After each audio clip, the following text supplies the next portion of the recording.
ನಾನು ದರ್ಶನ್ ಹುಣಸೂರು, ತಿರುಬೋಕಿ ಜೀವನ director. Short film ಹಿಸ್ಟ್ರಿನಲ್ಲೇ ಇಲ್ಲಿ ಗಂಟ ಯಾರು ಮಾಡದೇ ಇರೋಂಥ ಒಂದು ವಿಚಾರನ ನಾನು ಮಾಡ್ತಾ ಇದ್ದೀನಿ. ಏನು ಅಂತೀರಾ? ಫಸ್ಟ್ ಟೈಮ್ ಒಂದು ಮೋಷನ್ ಪೋಸ್ಟರ್ ಮಾಡಿಸ್ತಾ ಇದ್ದೀನಿ. ಸಿಕ್ಕಾಪಟ್ಟೆ ಡಿಫ್ರೆಂಟ್ ಆಗಿದೆ. ಡಿಫ್ರೆಂಟ್ ಆಗಿ ಮಾಡಿದ್ಮೇಲೆ ನಮ್ಮ ಜನ ಸಪೋರ್ಟ್ ಮಾಡೇ ಮಾಡ್ತಾರೆ.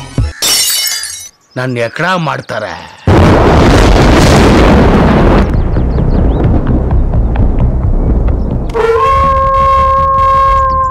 ನನಗಿಂತ ಡಿಫ್ರೆಂಟ್ ಆಗಿ ಮಾಡೋಕ್ಕಾಗುತ್ತಾ ನಿನ್ನ ಕೈಯಲ್ಲಿ? ನನ್ನ ಫಿಲಮ್ನ ಜನ ನೋಡ್ತಾ ಇಲ್ಲ. ನಾನೇ ರಿಯಾಲಿಟಿ ಶೋಗಳನ್ನ ಮಾಡ್ಕೊಂಡು ಬದುಕ್ತಾ ಇದ್ದೀನಿ. ನೀನು ಯಾವ ಲೆಕ್ಕ? ನನ್ನ ಮಗನ್ ಅದೇನ್ ಮಾಡಿದ್ಯಾ ತೋರ್ಸೋ.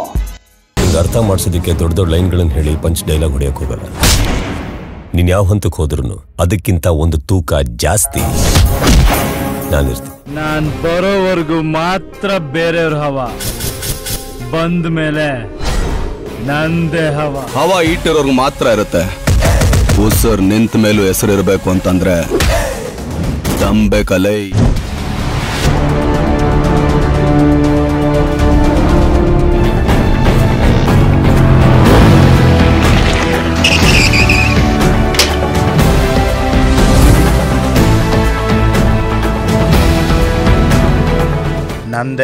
ನಂದೇ ಹವಾ ಅಂತ ಯಾಕೆ ಕಿತ್ತಾಡ್ತೀರಾ?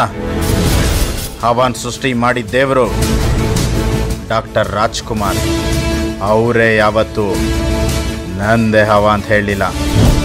ಮೊದಲು ನೀವು ಮಾಡೋ ಕೆಲಸನ ಕರೆಕ್ಟಾಗಿ ಮಾಡಿ. ಹವಾ ಯಾರ್ದು ಅಂತ ನಮ್ಮ ಜನ ಡಿಸೈಡ್ ಮಾಡ್ತಾರೆ.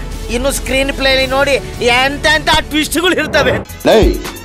ಈ ಬಿಲ್ಡಪ್ಗಳನ್ನೆಲ್ಲ ನಿಲ್ಲಿಸಿ ಮುಚ್ಕೊಂಡು ಮೋಷನ್ ಪೋಸ್ಟರ್ ತೋರಿಸ್ತೀಯಾ, ಇಲ್ಲ ಪಾಕಿಸ್ತಾನದಿಂದ ನನ್ನ ಅಭಿಮಾನಿಗಳನ್ನ ಕರೆಸ್ಬಿಡ್ಲಾ?